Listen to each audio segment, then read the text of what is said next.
साथियों, आप सबों का हमारे YouTube चैनल में स्वागत है। चलिए आज हम मद्निसिर एग्ज़ाम से संबंधित कुछ बात करने जा रहे हैं इस वीडियो में।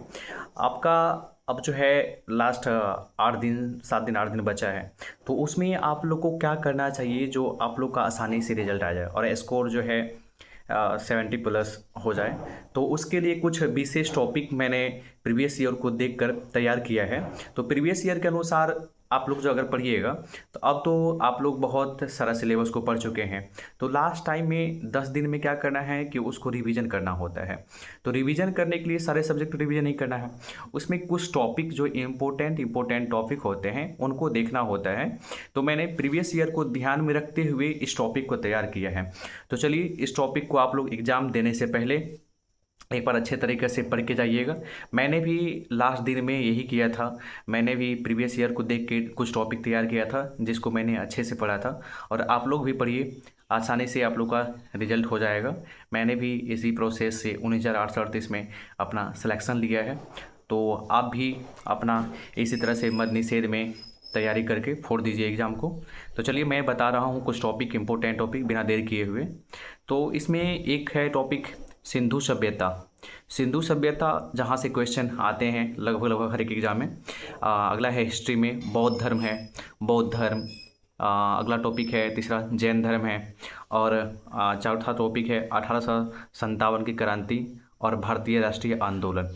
ये हिस्ट्री से 4 टॉपिक हैं। इन 4 टॉपिक को पढ़ के जाना है रिवीजन करते वक्त। सिंधु सभ्यता, बौद्ध, जैन और 1857 की क्रांति और भारतीय राष्ट्रीय आंदोलन, ये 4 टॉपिक आपको हिस्ट्री के लिए इम्पोर्टेंट हो गया। चलिए हम आगे बात करते हैं ज्योग्राफी का। तो ज्योग्राफी में आपको किन टॉपिक को पढ़कर जाना है? तो 5वां टॉपिक है भारत की नदियाँ।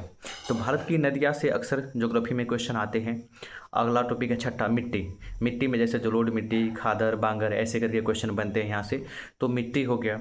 अगला है प्रमुख राष्ट्रीय उद्यान। जैसे प्रमुख राष्ट्रीय उद्यान से क्वेश्चन आते हैं हर एक एग्जाम में 1 से 2 क्वेश्चन प्रमुख राष्ट्रीय उद्यान से देखने को मिलते हैं। अगला टॉपिक है 8वां बिहार का भौगोलिक परिचय। मैंने ज्योग्राफी में ऐड कर दिया है बिहार का भौगोलिक परिचय। तो बिहार का भौगोलिक परिचय अच्छे से देख कर जाइएगा। अगला है खनिज। खनिज से क्वेश्चन आते हैं। खनिज में क्वेश्चन आ जाते हैं जैसे अयस्क से, धातु क्रम से, जैसे बॉक्साइट कहाँ पे पाया जाता है, मैग्नीशियम कहाँ पाया जाता है। तो इस तरह से क्वेश्चन देखने को मिलते हैं खनिज से। अगला है पॉलिटी। पॉलिटी में 2 टॉपिक को आपको क्लियर करना है। संघ का शासन। पॉलिटी में 2 टॉपिक को क्लियर करना है। संघ का शासन। संघ के शासन में जो आर्टिकल आ जाएगा वह 52 से लेकर 151 तक आ जाएगा। संघ शासन में 52 से लेकर 151 तक इसमें राष्ट्रपति, राज्यपाल, महान्यायवादी, ये सब आ जाते हैं। इसमें सुप्रीम कोर्ट सब आ जाता है। तो ये बहुत इंपॉर्टेंट है, संघ का शासन। अगला है पॉलिटी में अगला टॉपिक है दूसरा टॉपिक, और इस वीडियो का 11वां टॉपिक है राज्य का शासन। राज्य का शासन जिसमें मुख्यमंत्री, विधानसभा, विधान परिषद सारे आ जाते हैं। तो 152 से लेकर 237 तक ये चलता है आर्टिकल में, 152 से लेकर 237 तक। इसमें हाई कोर्ट सारे के सारे आ जाएंगे। तो क्वेश्चन यहीं से बनते हैं, राज्यपाल, राष्ट्रपति यहीं से, मंत्री, मुख्यमंत्री, विधान परिषद, विधानसभा से यहीं से क्वेश्चन बनते हैं। अगला है मात्रक एवं बीमा। फिजिक्स के क्वेश्चन है मात्रक एवं बीमा में। 12वां टॉपिक हो गया ये। 13वां टॉपिक है कार्य हो गया, और 13वां टॉपिक हो गया कार्य। 14वां टॉपिक हो गया ऊर्जा, और 15वां हो गया प्रकाश। तो प्रकाश से, इसमें फिजिक्स में प्रकाश से क्वेश्चन अक्सर देखने को मिलता है। तो प्रकाश चैप्टर को पढ़ना आप लोग नहीं भूलिएगा। अगला है ध्वनि। 16वां चैप्टर है ध्वनि। फिजिक्स का बहुत इंपॉर्टेंट चैप्टर है ये ध्वनि। तो ध्वनि को आपको अच्छे से पढ़ के जाना है। अगला है केमिस्ट्री में परमाणु संरचना। परमाणु संरचना से क्वेश्चन देखने को मिलता है। अगला है 18वां टॉपिक है अम्ल, क्षार, लवण।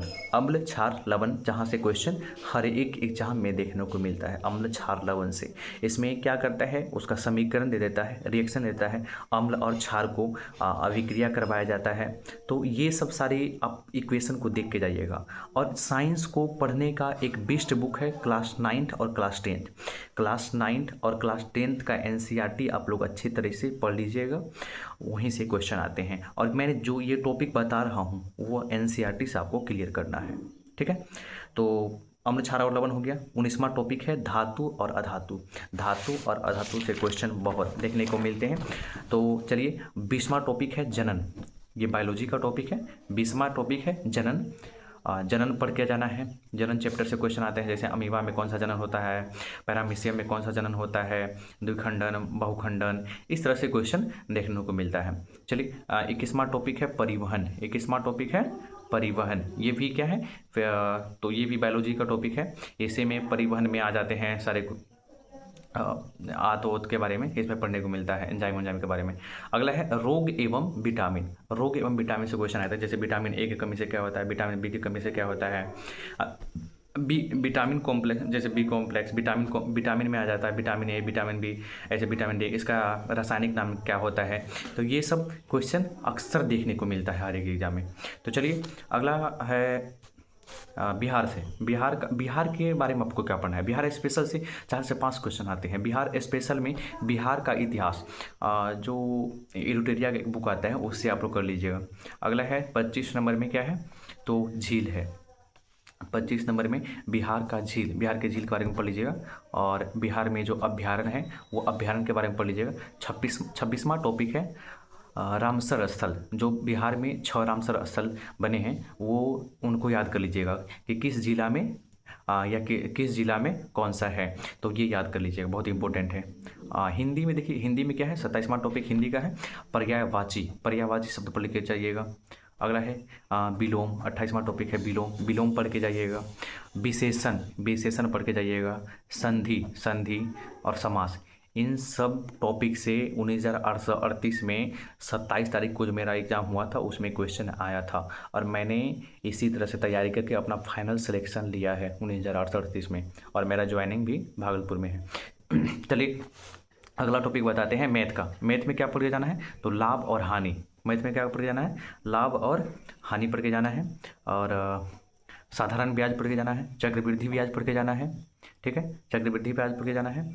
समय कार्य, समय और कार्य से क्वेश्चन आता है, जैसे नल और टंकी से क्वेश्चन आता है। और औसत, ये मैथ का इम्पोर्टेंट टॉपिक हो गया, ठीक है। तो टोटल मैंने 35 टॉपिक बता चुका हूँ। तो देखिए इंग्लिश के लिए आप लोग नरेशन वॉइस ये सब देख लीजिएगा, जो भी हो। उतना क्वेश्चन आता नहीं है तो तुक्का भी मार के आप लोग निकल सकते हैं। तो आप इतना अगर 35 टॉपिक जो मैंने बताया है, इस पर अगर आप 10 दिन में अपना कमांड कर लेते हैं तो आपका एग्ज़ाम में एक्यूरेसी जो है क्वेश्चन का बहुत अच्छे सही होंगे। लगभग 70 प्लस तो आ ही जाएंगे। अगर आप 70 प्लस नहीं लाते हैं तो आपका सिलेक्शन में दिक्कत हो सकता है, आपका एग्ज़ाम निकलने में दिक्कत हो सकता है, परेशानी हो सकती है, क्योंकि पोस्ट कम है और विद्यार्थी बहुत सारे विद्यार्थी हैं। 11 लाख विद्यार्थी ने इस एग्ज़ाम में पार्टिसिपेट करेगा। तो आप लोग अच्छे तरीके से इस क्वेश्चन को या इस टॉपिक को अच्छे तरीके से तैयार कर लें। चलिए मिलते हैं इसी तरह के वीडियो, इसी तरह के इन्फॉर्मेटिव वीडियो पाने के लिए हमारे चैनल को सब्सक्राइब कर लीजिएगा। मैं इसी तरह से बताते रहूँगा, और जब मैं ट्रेनिंग पे जाऊँगा तो उसमें सारी चीज़ बताऊँगा, ट्रेनिंग पे कैसे क्या किया जाता है, कैसे योगदान होता है, कैसे सारी चीज़ होता है, सबको मैं बताऊँगा। तो चलिए सब्सक्राइब कर लीजिए हमारे चैनल को। मिलते हैं, जय हिंद।